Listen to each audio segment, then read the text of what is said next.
Most of the rat population wasn't indigenous to the US. Norwegians came from Europe. When they say they get into buildings and start chewing on wires, they really do that, or into your car. They really do that. Well, I So, know back in the day they had that like the glass, the spoke wire with the fabric over it. Like I know mhm, that was a popular target. But like these things are yeah. gonna be with us forever. We'll be on the moon and Mars hundreds of years from now, and somebody will Yeah, be complaining about the mouse that came up on the last yeah. transport or whatever. Hello and welcome to Shelf Confidence, a podcast brought to you by the Pennsylvania Food Merchants Association that focuses on trends and innovations in the food and beverage industry. I'm John Zimmerman, your host, and today I'm happy to welcome Mitch Goldstein, Director of Sales and Customer Success at Skyhawk by Trapmate. How are you doing today, Mitch? Hey, good. I'm doing well. Really appreciate you having me on. No, I've been really looking forward to this conversation all week. This is going to be a fun one. I'm looking forward to it. So, For sure. I figure we'll just dive right in. I'd love to know a little bit about the Great. history of your company and where it came, Yeah. how this whole thing started. Skyhawk has actually been around for a little over 7 years, and we actually started in remote monitoring for wildlife. Hmm. And how Skyhawk actually got its start was we are a small, like almost startup within a big computer equipment manufacturing company. But we're part of a family-owned computer equipment manufacturing company. We have a lot of expertise in communications and sensor technologies, and our owner Rich Chavelo got the idea, like, this is an interesting technology. Let's see if we can apply it into remote monitoring for wildlife and then for rodents. Do you think the rodents from the Secrets of NIMS would outsmart your devices, or do you think Trapmate would send them packing to Thorn Valley? What do you think? Well, rodents are very, I didn't come from pest control when I started in remote monitoring 7, 8 years ago, but I've learned rodents are super smart. And so, yeah, we always have to be one step ahead of them because they learn. I was just on a call with a company out in California that does research, and they were super worried about the rodents escaping and getting into the building, and how can we prevent that from happening, and what's the technology that's going to do that. So yeah, we always have to try to keep ahead because we can't completely eradicate them. We can only manage them, as we're seeing in many areas. No, that makes sense. They've been here a long time. Yep. So how's the role of pest monitoring evolved over the past decade or so, especially with food production? I'd love to know what drives those changes as well. Yeah, it's been super interesting. So, back in the day, it was just put out traps, put them out there, see how it goes, and just try to do the best you can.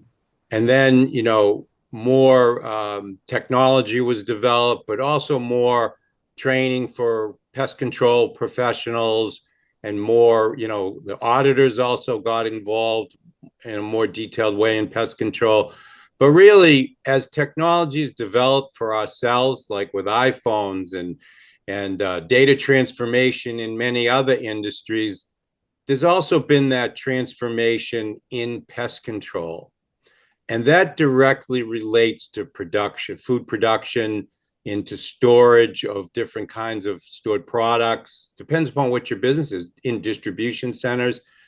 And as we were talking earlier, rodents evolve, they get smart, they adapt to situations.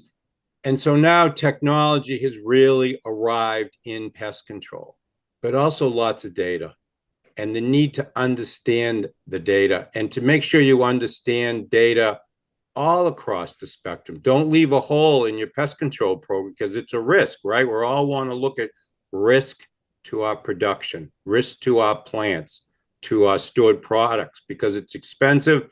Recalls are expensive. And what we want to do with technology is better protect brands, protect your customer, protect your name, lower risk. So how do you manage that? I imagine you get a lot of data from this stuff. How do you parse that? How do you make that user friendly?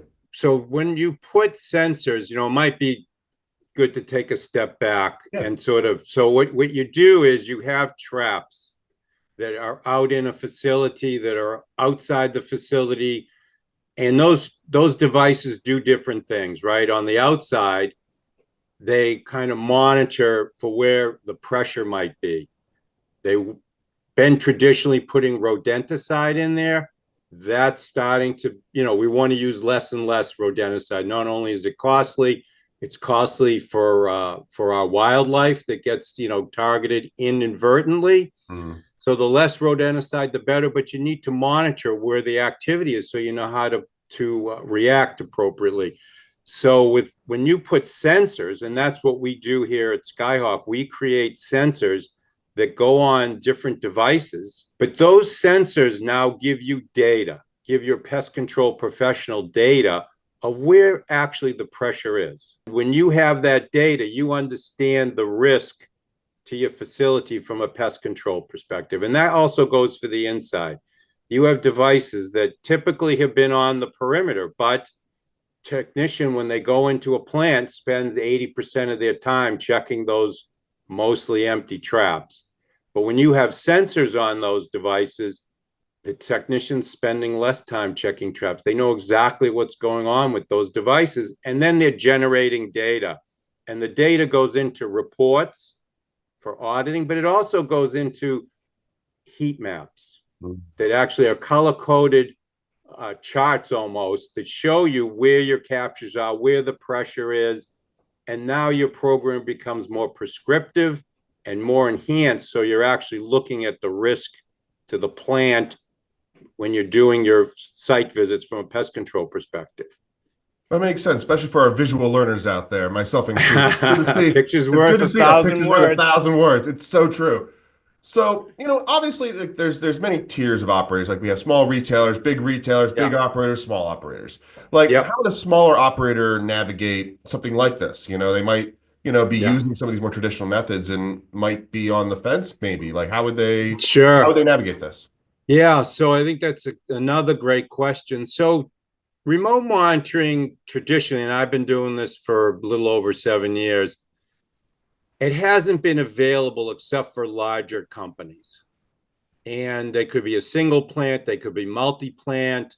Skyhawk, because we design, we manufacture, we write all our own software, we have our own suite of sensors, we've lowered price points so that they actually become economically really attractive for quick serve restaurants, gas stations that have food, it's really becoming very popular. Now you can actually put a few, 4, 5, 6, 10 sensors with what we call a hub. And the hub is what communicates from that facility to the software that gives you the alerts on your phone, and then it gives you the reports. But now you can actually get that transparency and real-time alerting across one smaller facility, pizza place, whatever it is, and that, or against 100, 200, whatever you want to monitor. And when you have that transparency, you actually now understand how your pest control program's doing. And your pest control technician loves it because now they can spend more time doing what they're trained to do, and that's doing inspection. And this is why you hire pest control professionals. They absolutely understand rodent behavior. But for a food production, a plant manager or quality assurance folks, this is a part of risk management. This is to know the condition of your facility. And in previous life, we did a very large deployment of these sensors because the food producer wanted to know what the status is of their facilities at all times. Pest control was like a checkbox, mainly managed by purchasing. Like, okay, we got it, check, it's done. And in this day and age, that's not correct. You absolutely need to bring pest control into your QA process because it generates data that shows you risk, or hopefully no risk, meaning your program is running well, but you want to catch problems when they're small. No, I hear that. I lived in a row home for many years, so I very much understand being inundated by rodentia there. No, I've fought that battle in a much less professional setting, let's say. So I'd love to know more about obviously food production companies are exploring digital solutions. I'd love to know what kind of barriers exist to, it's kind of like pulling this thread a little bit more, but I'd love to know what barriers exist to getting this operational. You have to look at this as a partnership.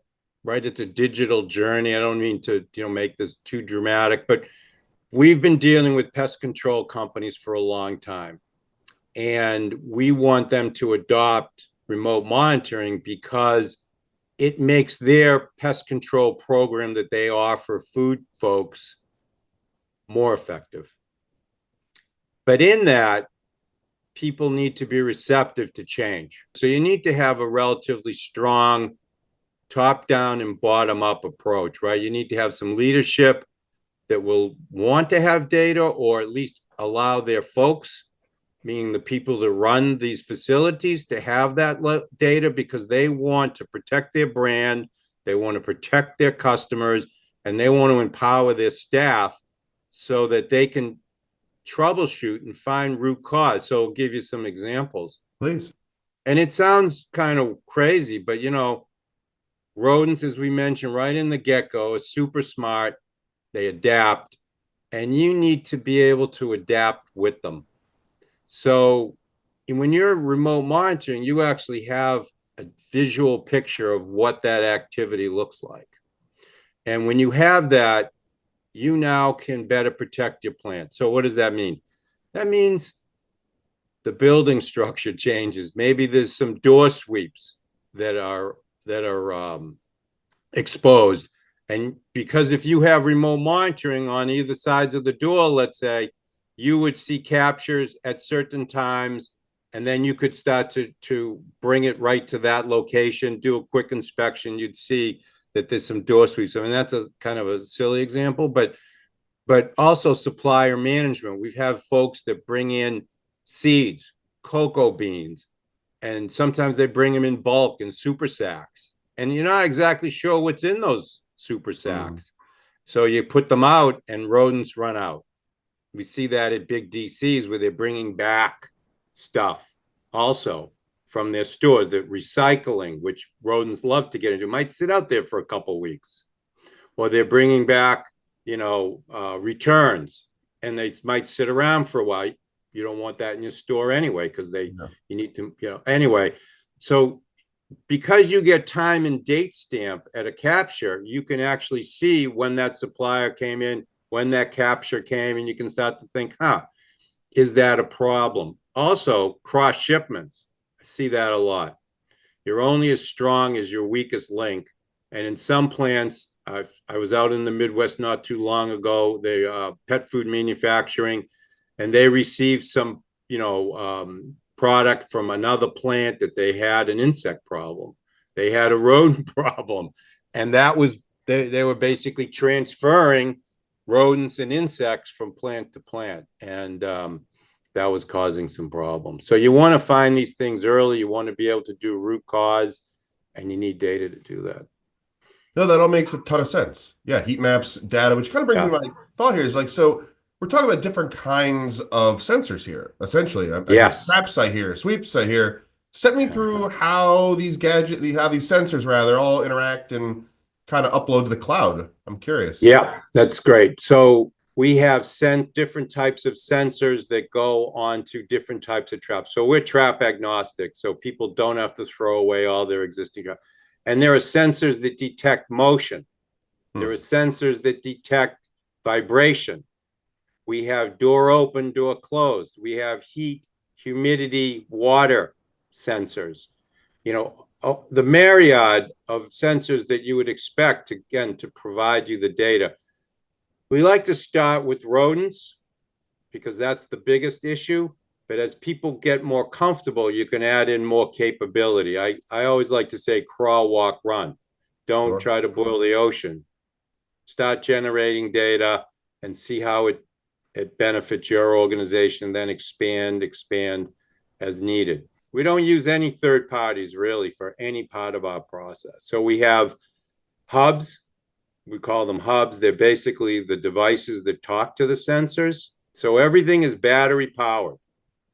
Replaceable battery power, which is super important in a facility. We don't have to worry about power. We don't have to run more infrastructure. We don't use Bluetooth. We don't use Wi-Fi. Everything is field replaceable batteries. So that's also important because you don't throw this stuff away. Well, We have yeah, how do you sensors. get Wi-Fi in the far corner of a warehouse? I imagine that's a challenge to say the least. Yeah, we don't use any of that. We're all true remote monitoring, which means you don't have to be in the facility to know the status. So you could, as long as you have an internet connection, you could be on the beach in Aruba. Sounds You're nice. going to know what's going on in your facility.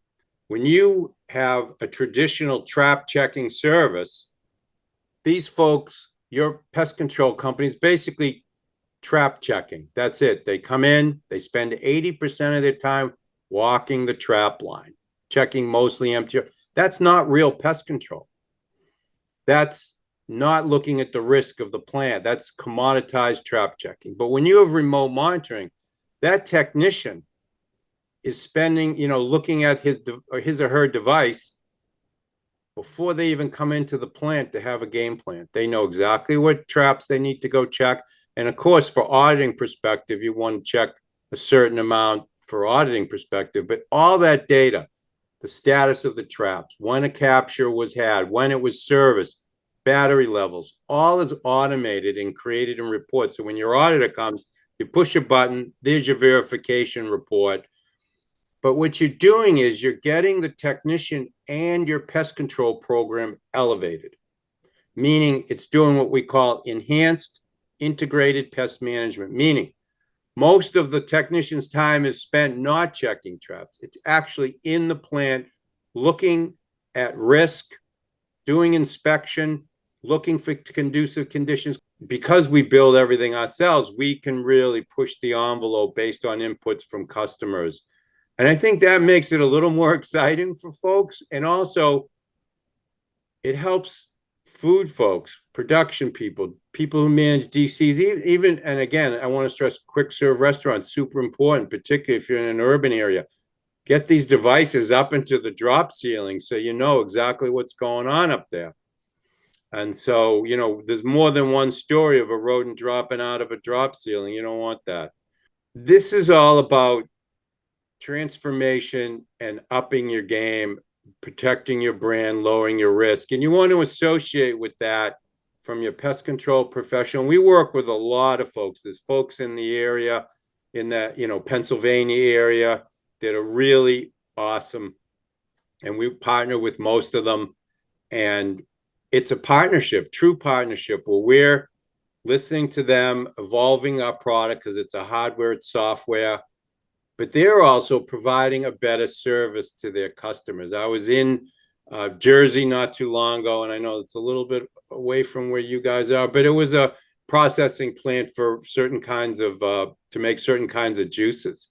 And they have our product on the main floor. And when we were doing our walkthrough, they were like, we got this sub basement, and we haven't been able to put any, remote monitoring because we can't get a signal. And we can move very quickly. We actually created an extension to our hub. And because we're battery powered, as long as we get a cell signal, we can put an antenna extension down into a basement. And now they can cover that area. And that's been super helpful because that was the highway where the rodents were coming. I'm just curious, just a little bit of a different question. I'm curious, we're talking about a lot of data, we're talking about stuff. Are you using any AI tools or anything like that? I know AI is always on the tip of everyone's tongue these days. Yeah. Tools to through data or interpret anything? So that's an evolutionary process that we're, in the beginning, I would say more beginning stages. Our website is www.skyhawk.ai, but we're also looking at taking that data and again, making things even more prescriptive. But it would go kind of like this. It could be we're taking in weather data from AccuWeather, looking at that, forecast for humidity and temperature, because in the spring, that's what insects respond to.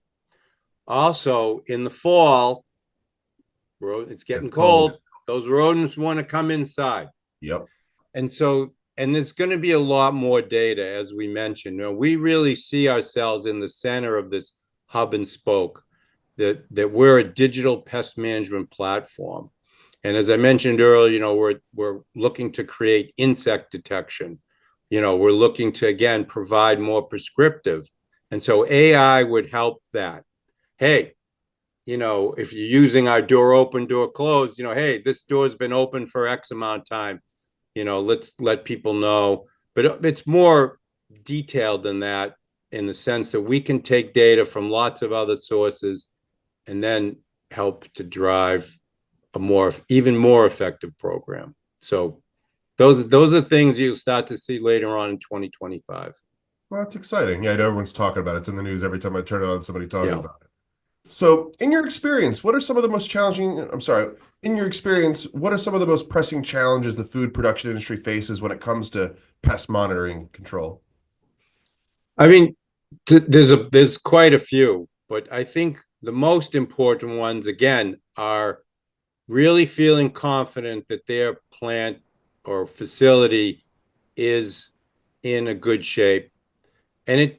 So, being able to have the transparency to see that the technology is basically providing them that service in addition to their pest control program. So, finding problems when they become small is super important. But if you're producing food, you need to be at the top of your game. And so you need to work with pest control folks that, will provide you the best services. And having the remote monitoring allows them to not spend all their time checking mostly empty traps. And no Wi-Fi, no Bluetooth, that's super important, because you really don't want anybody on your network or using any of your resources, and you want your equipment placed in the absolute right place, so that's the battery powered. You can really put this anywhere you want. But I would say from food production, we have very forward thinking folks, and they, again, want to provide their organization with the certainty that they're doing the best job with data, and that they're protecting the brand with data. And traditionally, this has been kind of a hole, as I mentioned earlier. So you need the foresight from management, but you need folks at the plant level who see the benefit of not spending all their time checking traps, but actually looking at risk. And I keep sort of trying to hammer that home. So, kind of zooming out a little bit, I'm curious, what role do you see regulation playing in pushing the food industry towards greater adoption of this technology? So another great question. So when I first started in this, it was really the AI, whether it's AIB or SQ, they just didn't want to acknowledge. But we've come a long way, where now there's definitely more and more of a partnership. I think there's an acknowledgement that this is working. They like it. They get the reports. It's 21st century. So from an auditing perspective, I think we're really there. There's a lot of deployments now in AIB audited facilities, and some of the other ones as well. I think from a FDA perspective, they're also in it. But I think from an FDA perspective, there's reduce, remove almost, rodenticide. So with remote monitoring, you actually can, because you need to be able to justify putting rodenticide into a station, but you have to have the data to back it up. So with remote monitoring, you're getting these heat maps, you're getting time, date stamped, everything is auditable. Then your pest control folks can see the uptick. They can put rodenticide in to knock it down, but they can also do more inspection in that area to make sure there's no gaps, there's no accessibility, and do any kind of, so you're not going to, again, run any risk to the facility of things getting in there. So I think everything is moving this way. I think life in general, technology is becoming, we're depending upon it more and more, and the reliability is there, and the features are there. And, this has been 7 or 8 years that this technology has been evolving, and we've really pushed the envelope here with all the sensors and devices and software that's easy to use, but provides you a lot of good information. I'd like to ask you a little bit more about the technology. I got another question I want to zoom out on in a second, but I'm curious about, this technology is obviously, technology in general is like exponential. Every year you blink, these cell phones alone, and you're like, wow, where have we come so far in so little time? Like, how Yeah. have you seen this technology evolve just in the last few years alone? I'm curious. So I'd say in the last few years, things have gotten, smaller and a little less costly. It depends upon the manufacturer. I'm talking about monitoring in general. Hmm. Um, but from a Skyhawk perspective, we've offered more sensor types. And so that becomes super important because it's all about collecting the data. And I would say the other side is to be able to offer sensors on a wide range of traps. Back in my previous life, we only really worked on some prescribed number of traps, very specialized interior trap, some outside traps. But here at Skyhawk, we can work pretty much on anybody's trap. And it doesn't sound like it's that important, but it is important because now you don't have to throw away everything you have. Exactly. But if you want to introduce another type of device, we can do that very easily because we build everything. We create adapters that go on those devices. And so what you really want is flexibility that works. It's because problems develop, new trap devices come online, and you want to make sure that your system can actually work with things as it evolves. I'm curious, do you think there's an untapped potential for remote monitoring technology beyond just food management? I'm curious if you had any thoughts on that. Oh, I think in warehousing for sure. When you're landing products from overseas, you want to know what your supplier profile looks like, and not just from a quality of the again, I'll use the cocoa beans. So cocoa beans come in from South America, they come in from Africa, they come generally in super sacks, and they bring what we call hitchhikers. And so you need to understand what's coming. So typically, they come into the warehouse, they sit, they leave them out there because they want the rodents to come out, and then they get captured and it's time and a date stamp so that they can actually go back and talk to do supplier management. I think from a farm perspective, there are certain crops that are very, very high value, and they're out in areas where there's a lot of rodent pressure. It's not just your typical roof rat or Norwegian rat. We're talking pack rats. Mm. They get into the crops and they're super destructive. They get into storage areas and they're making a mess and they're ruining stored product. And so you need to know what's going on. Some of these facilities aren't managed. So in silos, you need to, you want to have that some sort of protection. I know we're looking into, there's a lot of feed mills in Pennsylvania. Yeah. And chicken farms and, lot. And so there's a lot of product and there's a lot of rodents. And the rodents can get in, they, can really cause a lot of damage, ruin feed, cost a lot of money. So the monitoring of those types of locations really helps the programs of those particular people as well. I think also, to those folks who actually produce finished goods, sandwiches or whatever, commissaries, big, just, Sure. big plants that are producing food for other folks. Guys are near Philly, you're near Pittsburgh, you're, even bringing food into, it's such a huge manufacturing base for the whole East Coast corridor there. You need to know the status of those, your locations to protect not only your customers, but also the value of the products you're bringing in. And the only way to really do that is to monitor and to be able to do that inspection and to provide, I was into a really large distribution center in PA that also is a commissary. So that's sort of some of it's actually making the products that go to their locations, and they're also storing product that go to their locations and is used by the production there for the commissary. And so they were really concerned, and they not only just protect their brand but also protect their customers, and they wanted to have the best tools available. And that's really what remote monitoring does. So looking to the future, 5-10 years in the future, where do you see like the trends and the technology going in this space? Yeah, I mean, I do see big changes for this industry for pest control.